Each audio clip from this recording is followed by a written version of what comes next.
And welcome to the On Purpose podcast, my friend. How are you today? I'm great, and I'm really happy that you invited me to join you today. I'm looking forward to our conversation. Invited you. I had to have you. Once I saw your name pop up, I started doing some research. I was like, man, I got a lot to learn from this new friend of mine. I've got to get her on the show. Well, thank you.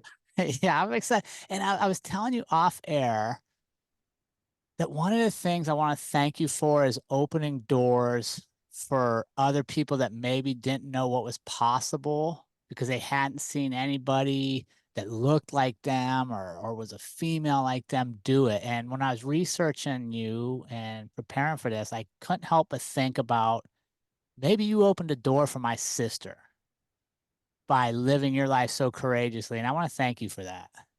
Well, I appreciate that. You remind me of my last high school football game.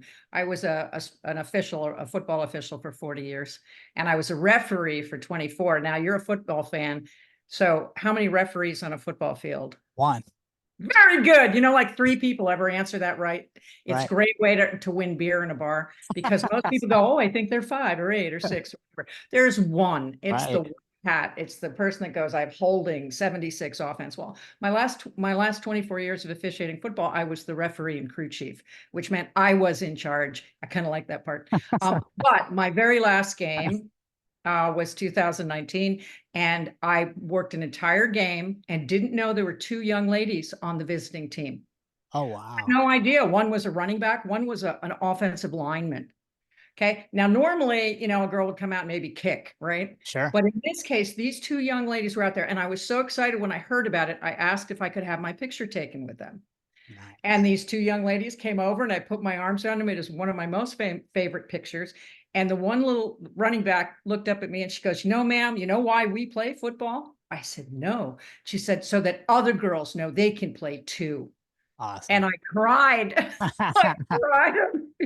Referees aren't supposed to My, cry. it was my last game. And I really didn't want to quit, but 40 years of, remember when they told us sports were good for us? Oh, yeah. They lied. They lied. I have like an entire library of MRIs and X-rays and surgical scars and all this, all from sports, mostly from sports. So I had to quit. But still, that is the one thing from my life I still miss. I don't miss being a reporter. I don't necessarily miss being a teacher. I miss Friday night football. You do. Yes, I do. Friday nights are so special because it's just young people. Like for a lot of them, it's just such a great environment, right? Like There's pageantry to it. there is. That's different from other sports. And I'm not saying I didn't I loved baseball too, but it's different. Friday night football. And I don't care if it's the, lowest ranked school in the state or the top team. There's always excitement and kids trying so hard. And I really, really enjoyed being out there. And as you said before, I'd like to think that the kids who grew up and watched me officiate, and I've officiated in several states starting in 1979. Wow. I'd like to think that they've grown up and gone, no big deal, woman ref, who cares? Right? Right. No big deal. A woman can do that. And maybe all those kids that saw me work, maybe they didn't think it was a big deal after a while. And that's the point. Yeah, I'm betting, and just based on knowing you for the few minutes I've known you, they probably didn't even notice that it was Yeah, you it laughing was because you usually did the a good older people. job. Well, you know what? I'm going to tell you now, every official wants to get every call right. Right. And a call is also a no call. When I choose to keep my flag in my pocket, that's a call. Hundreds and hundreds of calls, no calls in the course of a game. We want to get them all right, but we don't. Yeah. We blink. And I don't know about you, but are you perfect every single day in your job?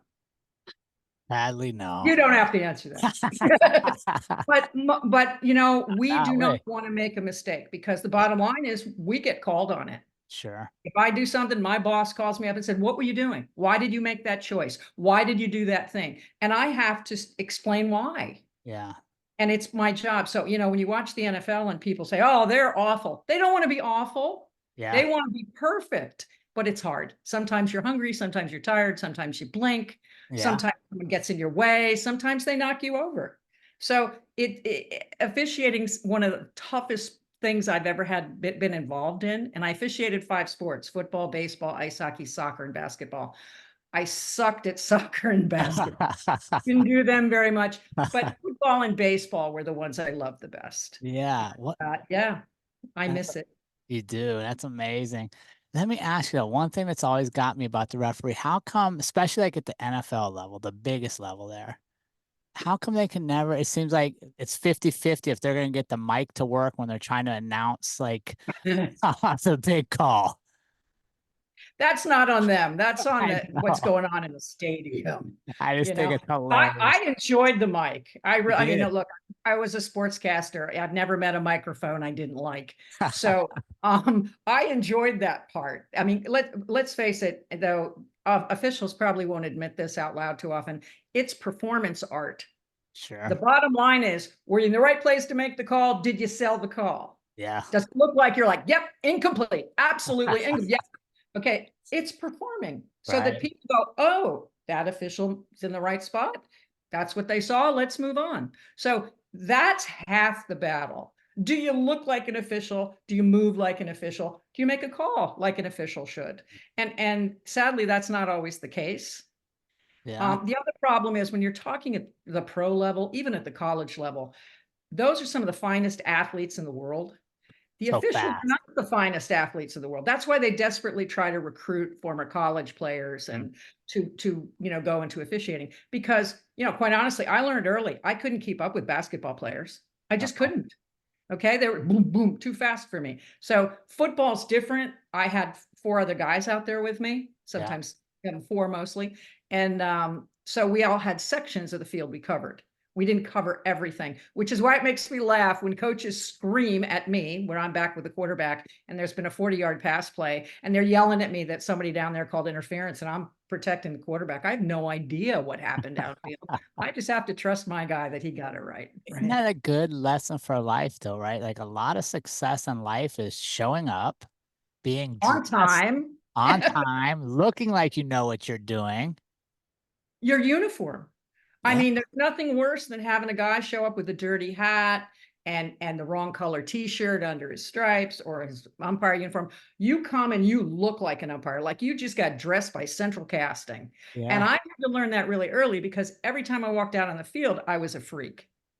Okay. I had a ponytail back in Sure. the olden days, Yeah. and they actually told me to cut it off. All So right. people would think I was a man. And honestly, till the end of my career, I haven't always had short hair.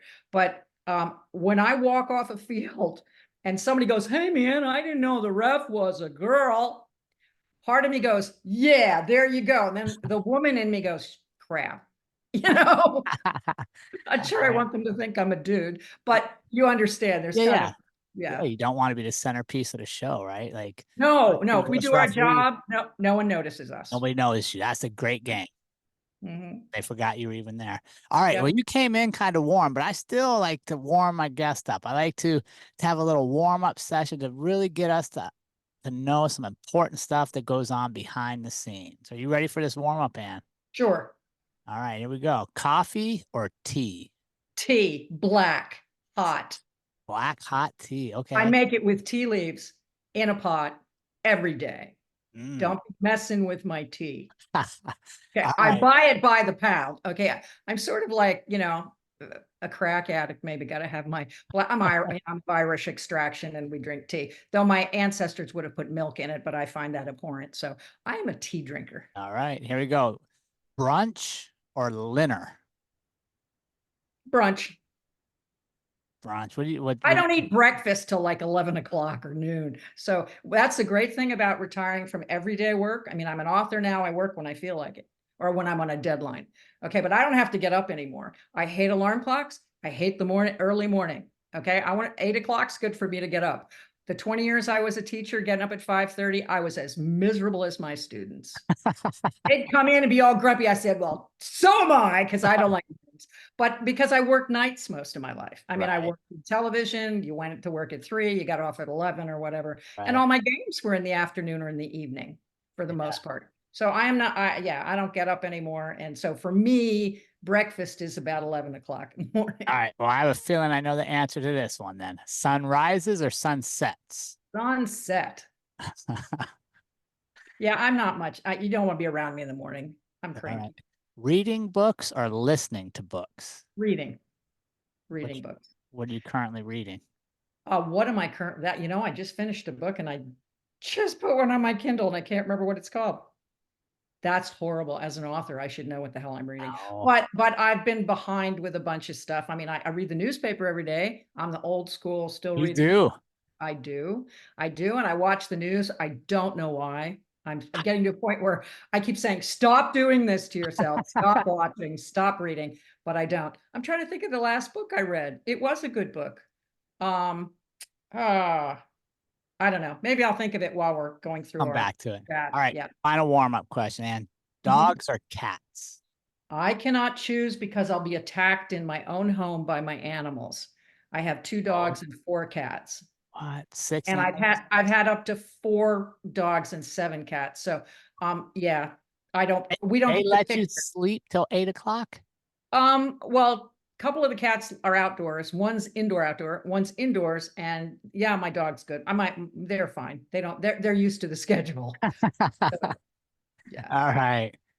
All right. And you're I would never choose, by the way. I love them all. I do. Cats and dogs are lovely creatures, and yeah, they are both good. yeah, But anybody. usually people go one way or the other. I just like to Look, know. I broke up with a guy who pushed my cat off the couch. Oh yeah, you can't have He that. said, "Ah, your cat's on the couch." I said, "That was the big chink in our armor." I went, "Up, we're done. You pushed my cat on the floor." All right, and I want to talk to you about I'm a lifelong athlete. One of the things that really defined what I would say is my childhood was the invention of cable TV and specifically ESPN and being able to watch sports all day, every day, and watch all the highlights. And you were part of that. Talk Yep. us talk us through well, first off, how did you even choose to go into sports broadcasting? Because it wasn't. This could be the long story. Yeah, yeah. Um, when I was 5, my parents took me ice skating, and I grew up in an ice rink. I was not a very good skater. I was an ice dancer, so I skated with a partner, but I was not good. And I'm way too big. You got to be like 82 pounds and 4'2". And so, yeah, it was good for me to do. I was obese as a child. And so, it got me into the athletic world.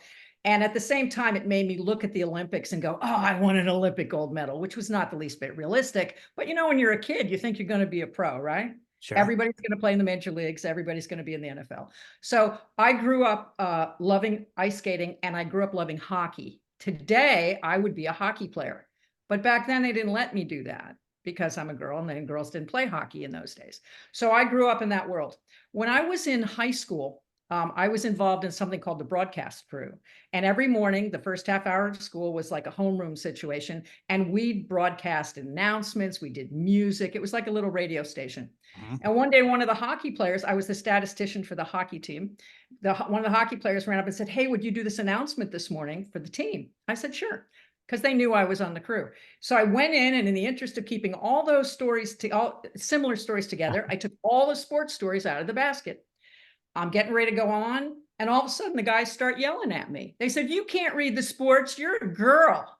And I Oh. said, "Well, why can't I read the sports?" So we're arguing. We're 5 minutes to air. And the teacher comes in and goes, "If Annie wants to read the sports, she's going to read the sports. Move on. We have a show to do." So the guys got mad. And the next day, I took all the sports stories again. And so they decided to give me theme music, which was Mission Impossible. Mm. Dun, dun, dun, dun. You know that? Okay. Yeah, yeah. And they started calling me Big Ann. Now, they did these things to offend me, but I loved it. So they'd say, "Now, Big Ann with the sports," and they'd play Mission Impossible. And I would do the sports. And after a while, all the teams and the coaches and stuff would come to me with the announcements and hand them to me over the course of a day and say, "Read this tomorrow." So when my mother came to me and said, "We have to pick a college. What would you like to be when you grow up?" I said, "A sportscaster." This is 1972. She said, "Don't be ridiculous. I'm trying to have a conversation with you." I said, "No, I want to be a sportscaster. I really do." Yeah. And I did it at school. I went to college, Miami University, Oxford, Ohio, great school. And all my professors said, "You will never, ever be a sportscaster because you're a woman. And so try something else." But I didn't want to do something else. I wanted to do that. So finally, my senior year, they have a show. The PBS station was there, and we were going to do a weekly show on Miami sports. Okay. And they asked me to co-host it. And I was like, wow, that's great. Except I became the sports reporter, the football coach, the baseball coach, and the basketball coach all refused to speak to me. Really? Yeah. So my partner had to go do those interviews. So basically, I was shut out. But then I realized there are a lot of other teams here, gymnastics and hockey and lacrosse and swimming and all these other teams, wrestling, that nobody paid any attention to. So when I went to interview those guys, they were thrilled. They were Mm. like, "Oh my gosh, you want to talk to us?" So I did reports on all the other teams. But then I graduated with a degree in communications, and in the real world, that doesn't get you much. I moved to Washington, D.C., where I lived with my aunt, who was kind of more like a sister, and I couldn't get an interview anywhere. And so, just in life, every once in a while, weird things occur that change everything. Yeah. So one night, my aunt and I were at the Washington Capitals game, and she had a friend with her, and he happened to be an amateur ice hockey official, and he was bemoaning the fact that there weren't enough officials. And they were talking to little kids, kids hockey. And my aunt goes, "Oh, Annie can skate. Why don't you be a referee?" And I went, "Sure, why not?" You know, I was working in a restaurant in Georgetown, which was great fun, Yeah. if memory serves. My parents kept saying, "Don't you want a real job?" I'm like, "I'm not sure," because it was fun. But anyway, I became an ice hockey official, and it never occurred to me that there was a difference between hockey skates and figure skates. I'd never been in hockey skates. So I bought my hockey skates, got my uniform on, go to my first game. It's like 6 in the morning, and I worked at the restaurant till 3 in the morning. I'm like a mess. But I get there, I'm putting on my skates, and I walk out on the ice, and these kids are like 5 or 6 years old. They've got their little jerseys down to their ankles, and they got sawed-off sticks, and little helmets are too big and tilted to Yeah. the side. And I went out to take my first face off, and I fell. And I'm lying on the ice, and what every lazy figure skater does is we dig our toe picks into the ice to get up. Uh-oh, no toe picks on hockey skates. They're smooth, right? I fell 2 more times trying to take that face off, and those kids, I can still see those little kids staring down at me as I'm flat on the ice. Finally, I got up, did the game, don't remember much about it until I drove home. As I was driving home, I had an epiphany. I said, I never got to play football, baseball, ice hockey, soccer, basketball. I don't know enough about those sports to be a good broadcaster. So I decided on that drive home that I was going to spend 5 years officiating those sports and becoming certified in each one of those sports at the amateur level. I And love that's what I did. And I believe some forward-thinking news director somewhere would hire me because of it. that. And that is exactly what happened. I love it. Let me stop real quick and ask a follow-up question here. Have Mhm. you always lived life just saying yes and figuring out details afterwards? Because I love the fact that you said, "Yes, I'll be a hockey official," with no idea, like, the skates were different. Well, I knew hockey. I mean, I knew the sport Yeah, because I grew up in an arena. sure. So either the figure skaters were out or the hockey players were out. I mean, we Right. all knew each other and hung out. Um, I think I was in a situation where here I was, I'd been working in a bar for a year. My parents actually held an intervention. They came down, took me to lunch and said, my mother's kind of a snot. She's 99. Okay. Okay. And she's a scary woman. She was a reporter in the 1940s. Oh, wow. She was the only mother in the neighborhood with a college degree. Okay. So my mother was different. And the fact that she didn't understand that I wanted to be a sportscaster confused me because she'd been a reporter and dealt with the same kind of rejection. But she doesn't like the sports aspect of it. If I'd wanted to be Jane Pauley, Mm, she'd have been thrilled. sure. But to her, sports are good for your physical well-being. But she was never rooted for a team, you know, Yeah, except Penn State where she went. But anyway, so they were very disappointed in me. And they would say, "What are we going to tell our friends? We sent you to college for this. You're an embarrassment." And that's kind of how they treated it. sure. Obviously, my mother. So it was hard. I mean, I didn't know how to get into television. And then I became an official. I got notoriety for that. I was written up in the Washington Post and various newspapers. And another one of those weird things happened. I worked in a bar where all famous people hung out. Like In Arnold Georgetown? Schwarzenegger would come in Georgetown. It was great. All the athletes would come in, Yeah. actors. Arnold Schwarzenegger would walk in. Maria Shriver shucked oysters there. I mean, it was a crazy place. And it was the 80s. You're probably too young to remember the 80s. No, we may have crossed paths because I was playing sports in the Washington, DC area. Well, it was called the Foundry, and it was on the C&O Canal, and it was the place to be.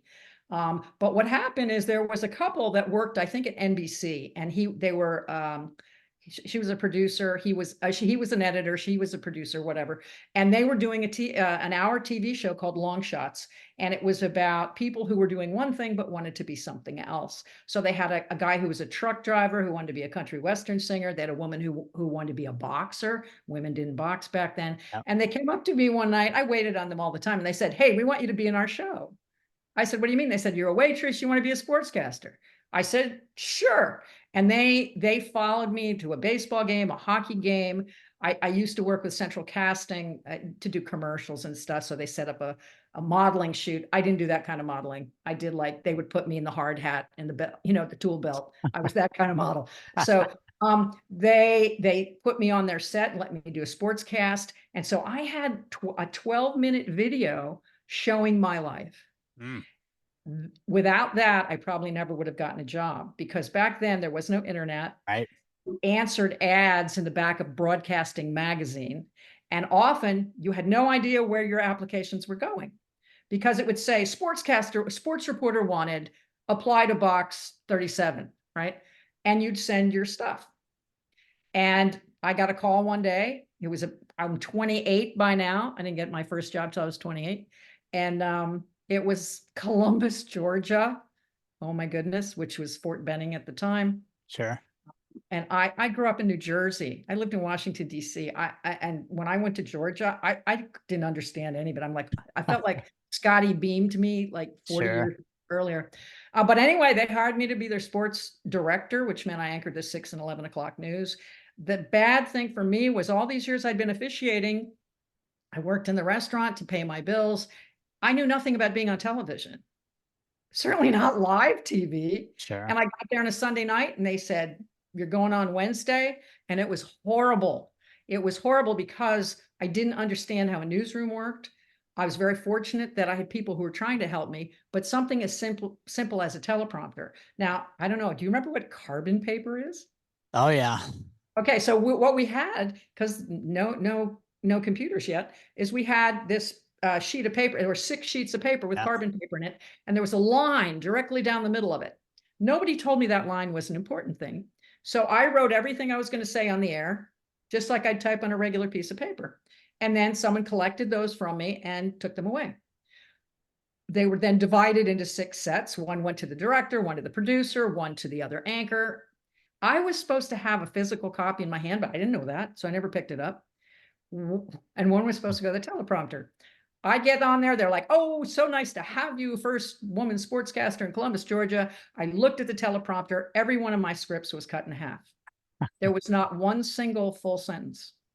Again, I didn't have a copy in my hand. Sure. So it was like a car wreck. I don't remember those 3 minutes very well. But my mother's best friend happened to be in Atlanta at the time, and she saw me and she called my mother and said, "Oh my God, I just saw Anne on TV and she's awful." My mother wouldn't see me on TV for several years. She was like, "No." So yeah, it was baptism by fire, as it were. Yeah, no doubt.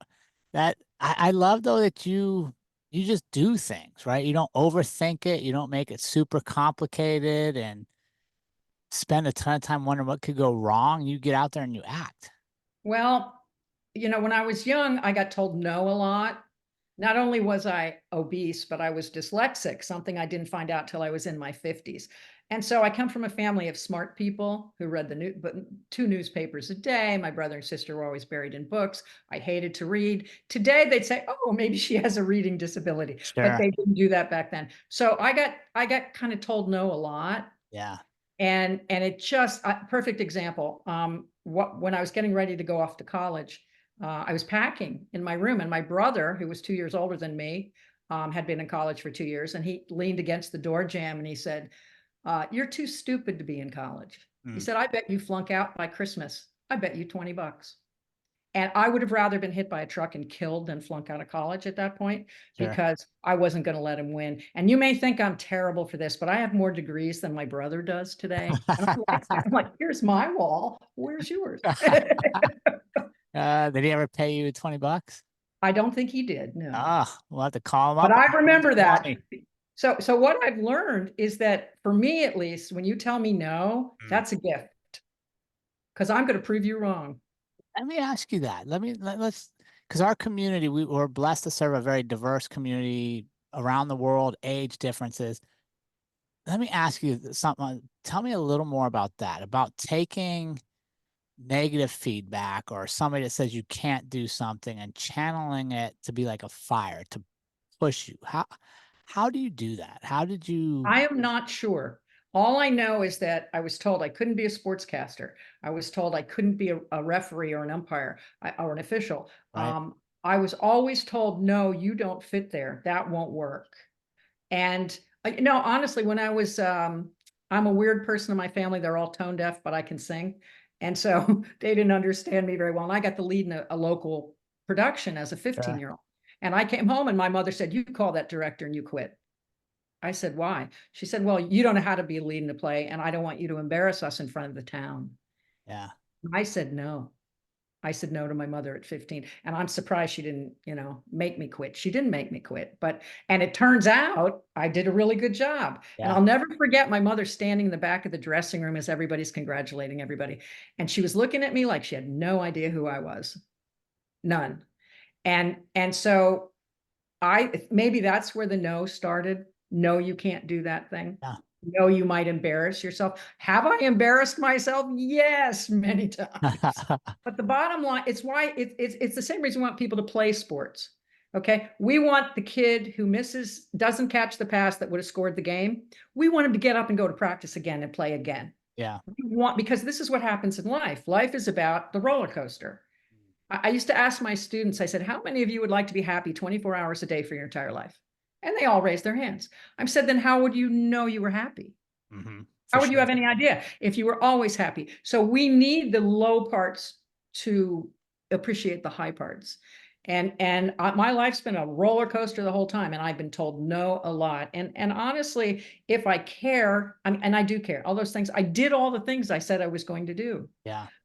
Now I don't know if that's just because I'm stubborn. That could be part of it. Sure. But I wanted to be a sportscaster. I wanted to be a sports official. I wanted to be an author, which is shocking to my friends I grew up with. Are like, you never even read a book. I'm like, yeah, well, until I figured out how to read properly. You're right. I didn't. I Right. hated it.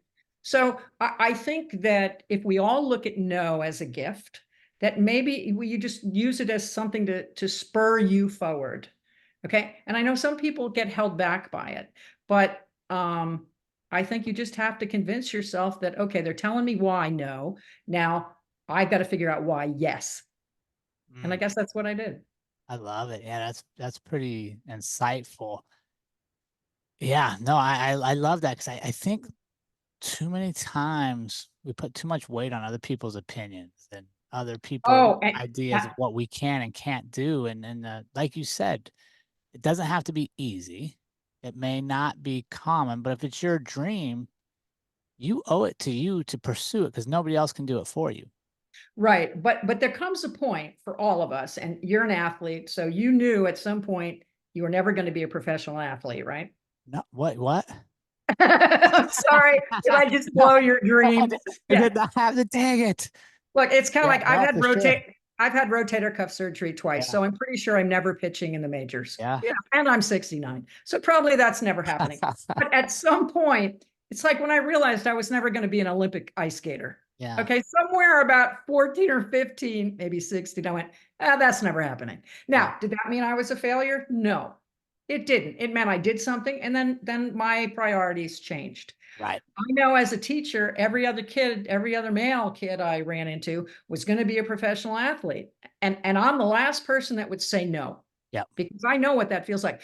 But I always said, well, in the NFL, yeah, the average career is like 3.6 years. So now you're 25, 26 years old. What are you going to do now? Let's plan for that part of your life. And you want to stay in sports, you could be an agent, you could be a trainer, you could be a coach, you could be a broadcaster, stay in the game that way. So I never told them they could no, but I told them we need a plan B here because you're going to have a long life, and let's plan for after that. Because they all want to be, or they want to be YouTube influencers. I'm Yeah. like, I don't even know what to do with that. So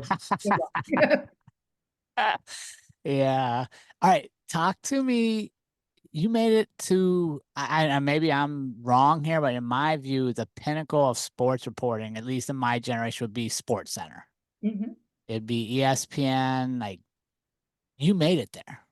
So I you did. found success I and don't you know if it look, was success. I think, you wouldn't uh, say that? and it was my least favorite station of the 5 I worked for. Really? Oh my God, yes. Because they hired women because the law said they had to. There were hardly Uh, any women there. I mean, before me, there were a couple of women who anchored Sports Center. None of them stuck around.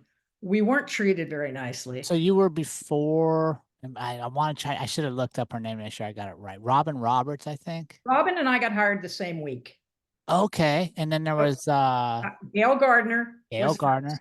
There Yeah. was another woman who the Susie. guys, her name was Carrie something.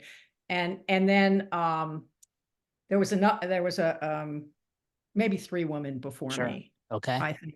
Carolyn Burnson, very good, but they Yep. didn't even put her on the air when I was there. It was like they didn't really want us around, but they had to, because you can't Um, have 500 men working and no women. So, but I'll give you an example of the kind yeah. of stuff they did. Um, when you do Sports Center, if you're lucky, you get to see all the highlights before you go on. But often sometimes that doesn't happen if it's a late game. So there was a late game. I'm live on the set, and a production assistant, and production assistants are like 21, just out of college. No, nothing. And they watch games, chart highlights, write a script, and get them to the anchors on time, while we're on the air.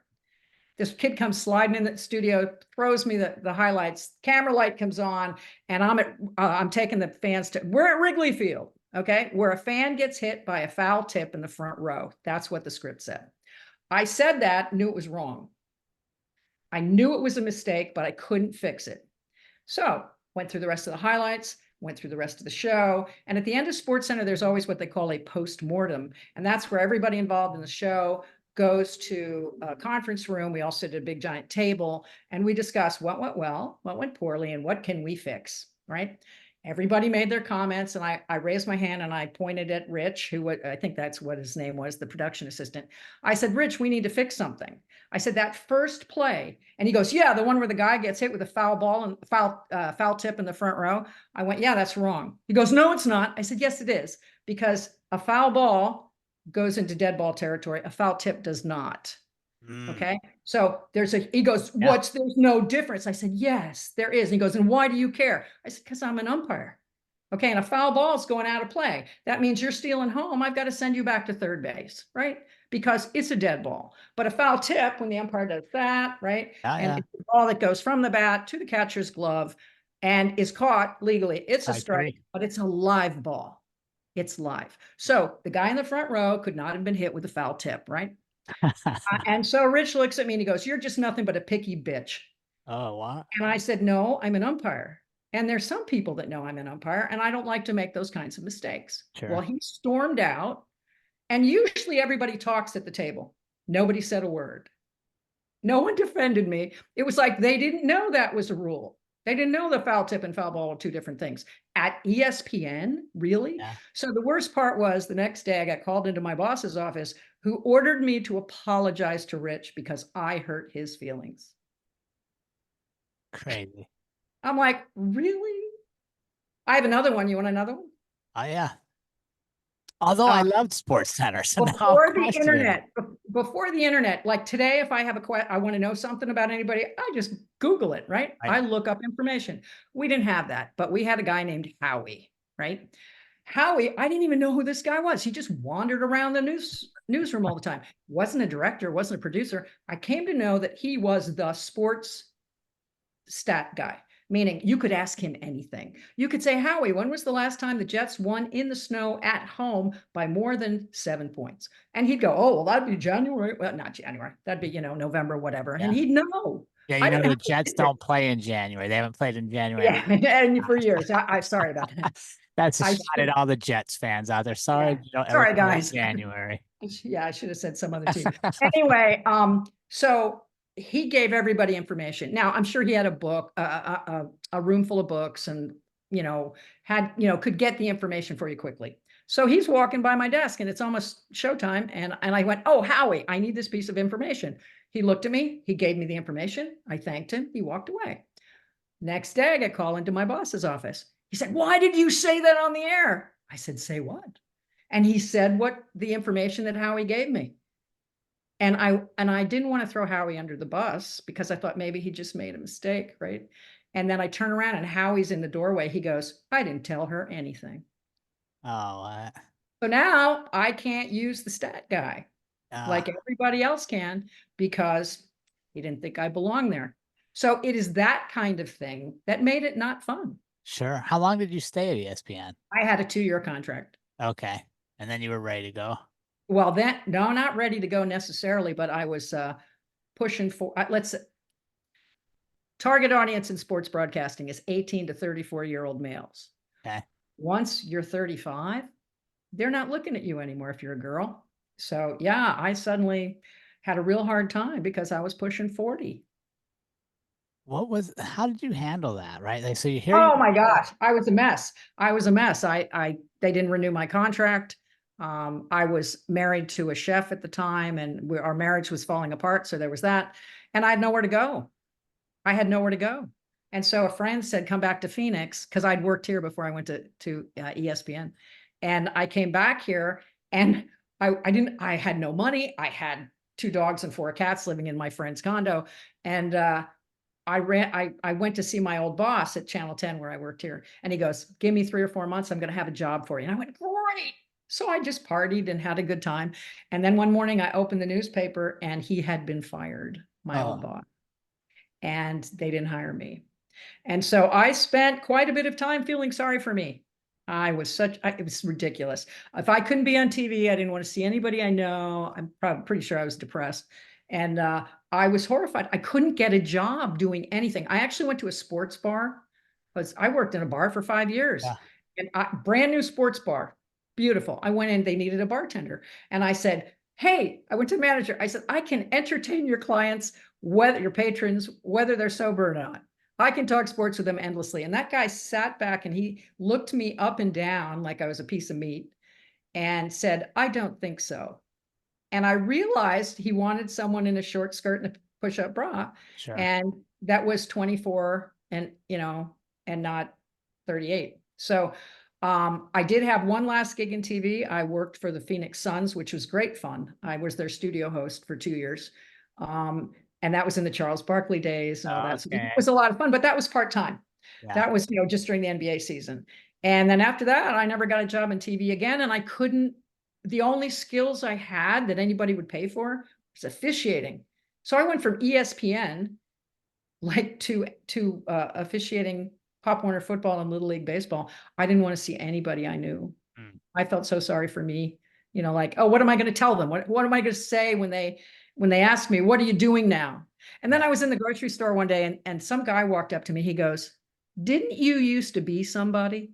Ooh, And I was like, I just wanted to leave. yeah. But here's the really stupid thing. Not stupid, the good thing. I went to work a game one day with an umpire I didn't know. And that happened all the time. They paired you up with other people. And this man turned out to be a Vietnam veteran, hero, special forces, shot, limped profoundly, had Agent Orange poisoning, PTSD. He and I became baseball partners for 5 years. He was my best friend Yeah. and Mormon man with 8 kids. I mean, we couldn't have been more different. If you ever see amateur officials, we get to the game an hour early, we hang out in the parking lot, we change out of the trunks of our cars, Yeah. double header, so we spent a lot of time together. And I would complain, "Oh, my husband's an alcoholic. I'm getting divorced. I can't get a job. Poor me." Right? Yeah. Now, here's a guy who went through hell in Vietnam and never complained, told me all these war stories, which were horrendous, told me how much he admired the Vietnamese people. He was just a charming man who had hands the size of hams. He was a great big guy. And slowly but surely, I started to realize I was a jerk, that I was worried about all the wrong things. Yeah. Oh, I can't be on TV anymore. Poor me. Where here's a guy who struggled to get through every day Yeah. and died at 60 of Agent Orange poisoning. And I think of Don all the time because he changed me. And he made me realize that things I thought were important weren't important at all. Yeah. Isn't that amazing how paths cross when they're meant to be. Yeah. Don and I were like the strangest pair on the planet, but we took care of each other on the field. Yeah. Um, Sometimes he got a little over funny. I also, my partner was a bodyguard for like 20 years. So I have the big body. He was doing bodyguarding and security at that point. And I'm working a men's league baseball game where, 40-year-old men still think they're scouts in the stands, Oh yeah. yeah. And I made some kind of call. Coach goes crazy, runs out on the field. He's nose to nose with me. He's like spitting on me, because he's Yeah. screaming. And all of a sudden, I see Don coming in from the outfield with his bad face on his fist like this. I'm like, oh my God, he's going to kill the coach.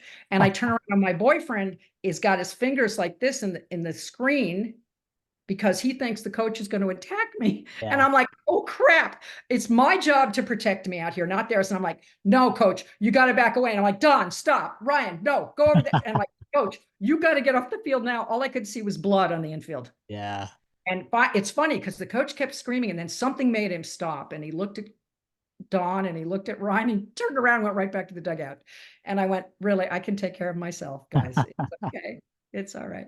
But yeah, I miss Don. And he made me understand that me worrying about not being on TV anymore was ridiculous. Which leads you then in a roundabout way to going back to teaching. Oh, I'd never been a teacher before. And Okay. I didn't want to do it. I didn't. And all these people said, well, you've been an official, you've worked with kids all Yeah. these years. Why don't you be a teacher? And I kept saying no. And finally, at 42, I went back to college and I got my teaching cert and ultimately got my master's degree. And I became a teacher in the most inner city school in our state, which was my second learning experience about how silly I was. Because here I am in this school where these kids are all dealing with gangs and drugs and pregnancy and violence and alcohol and drug abuse. I mean, it was foster kids. It was constant crazy. And I'm a hard ass, right? I come in and I'm from the real world and I want you on time. And I was teaching a video production course where they did a show every week. And I'm in class very early, like my first year.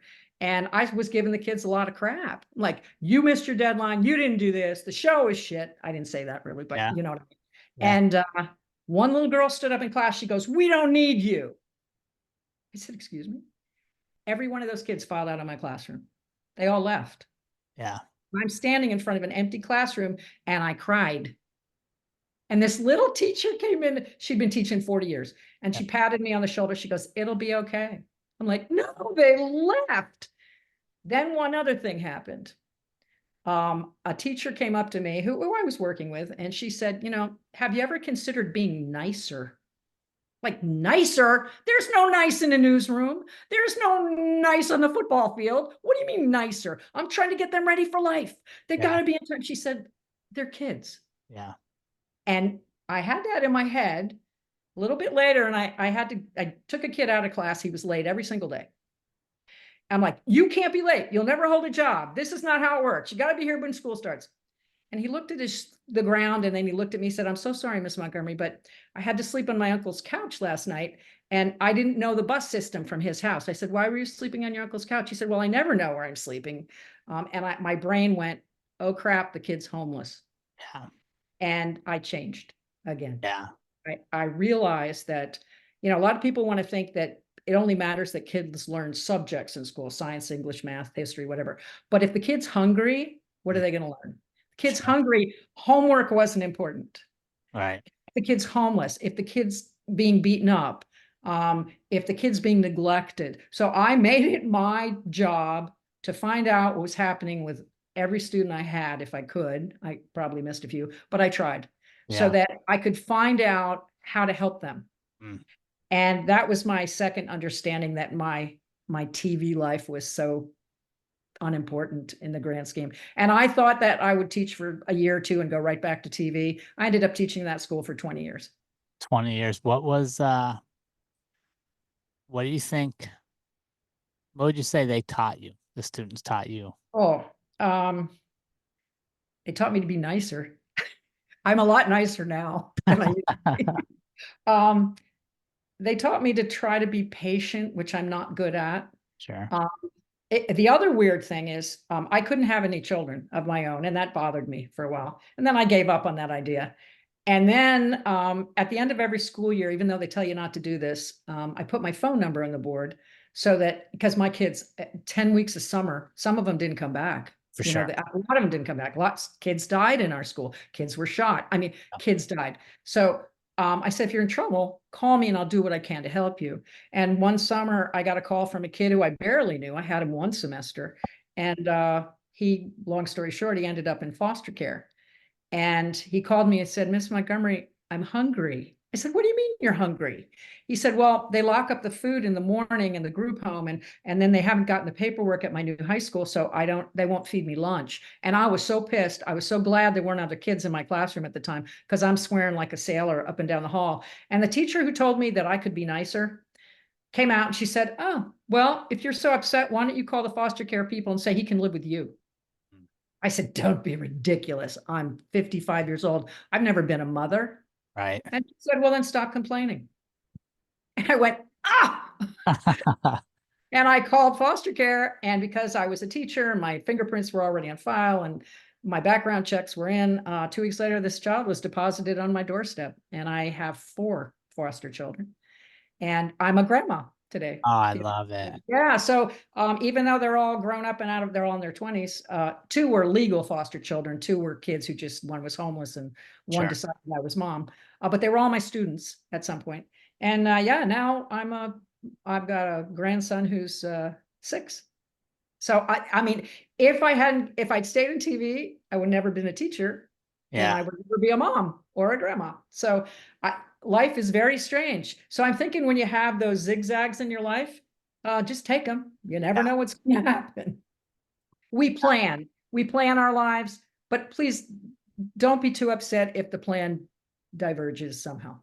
For sure. Yeah, no, I love that. And it's a credit to you for being open to change. One of the things that one of the thoughts I had listening to you and preparing for this was you're not afraid to turn pages in your life. And that's a big thing for me in life is if our life's a book, but every chapter is the same as the last chapter, nobody's going to read that book. And we're not going to live it with the same zest as if we turn the page and we get to live a new chapter. And you've Right. got a lot of chapters in your life. And I think it's a credit to you to be willing to turn the page and move forward. And that's what I encourage our community to do is don't be afraid to turn the page. And maybe it didn't work out how you thought it was going to be. Maybe you thought it was going to be a different way. When you turn that page and live in today's chapter, you get to create a whole new story. Right. And we live so long now. You know, it used to be you worked for the same company for Yeah. 25 years and then you retired and died. Okay. It's long, but it's short, right? Yeah, well, but here's what I told my students. I said, let's talk about your first career. Like, what do you mean Mhm. first career? I said, the first one, because you're going to have probably a couple. I mean, I've had a couple, For sure. and, Me and too. I think we change and grow, and the things we like to do vary. Our abilities to do some of those things vary. I mean, I'd love to still be calling football games, but I simply can't anymore Yeah. physically.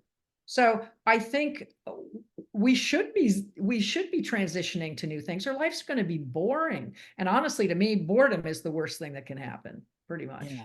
So I think that we need to look when I did classes on helping kids prepare for the future, and I asked them to answer 3 questions, and the one is, what do you like to do, what are you good at, and Mhm. what will someone pay you to do?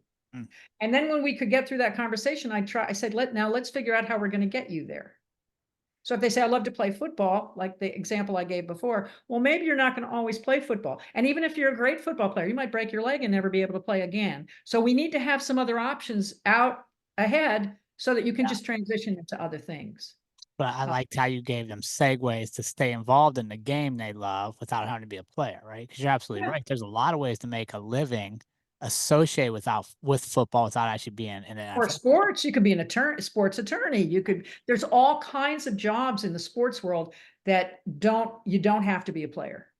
And if that's your dream, then let's figure out what are the skills involved in that other thing you want to be. Let's figure out what courses you should take. And I think that's a big problem with our schools that they aren't planning well enough for each kid.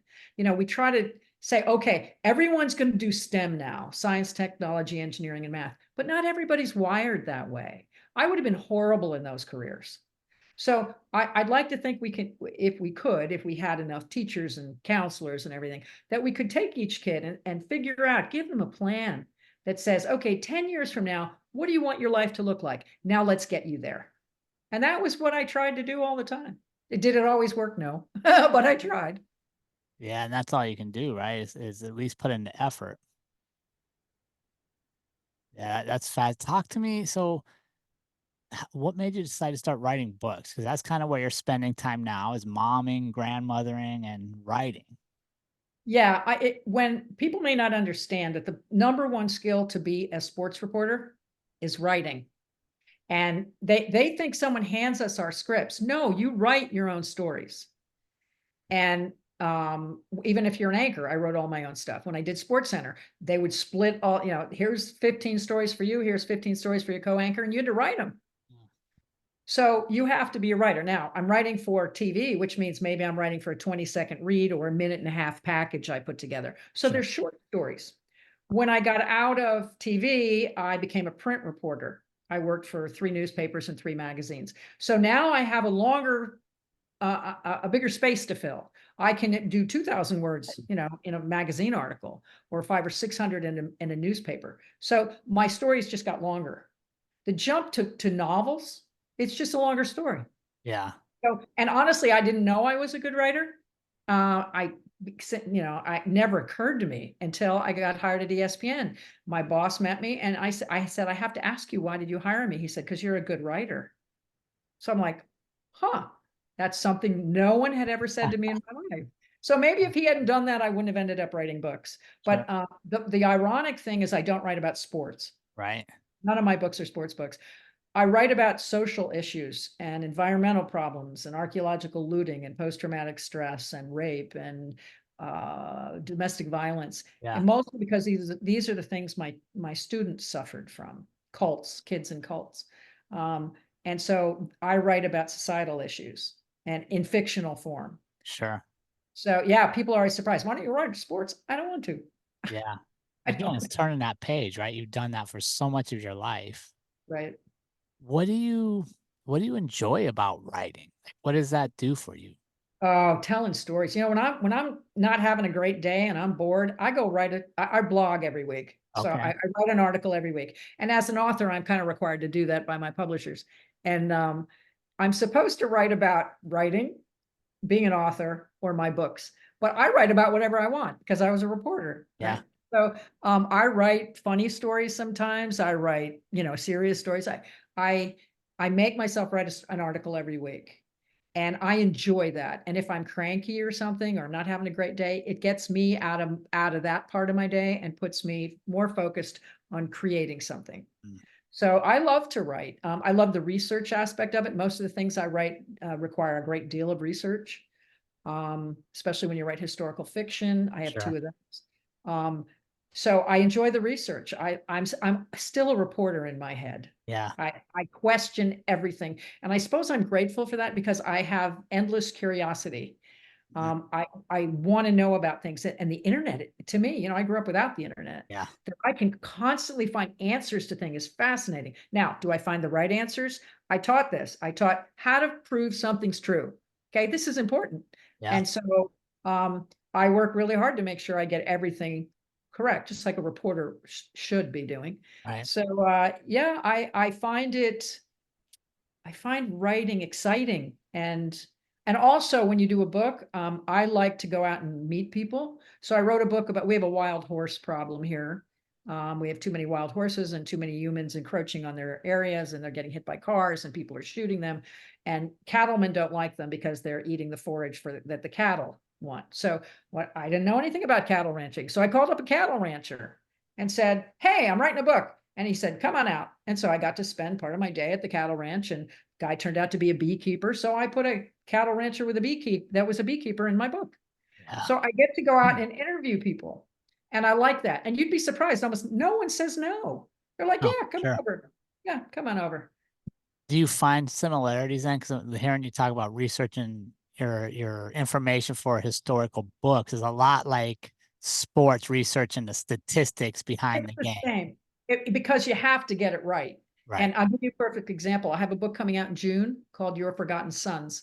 And it's inspired by the true story of a man in the Graves Registration Service. Do you know what the Graves Registration Service is? I do not.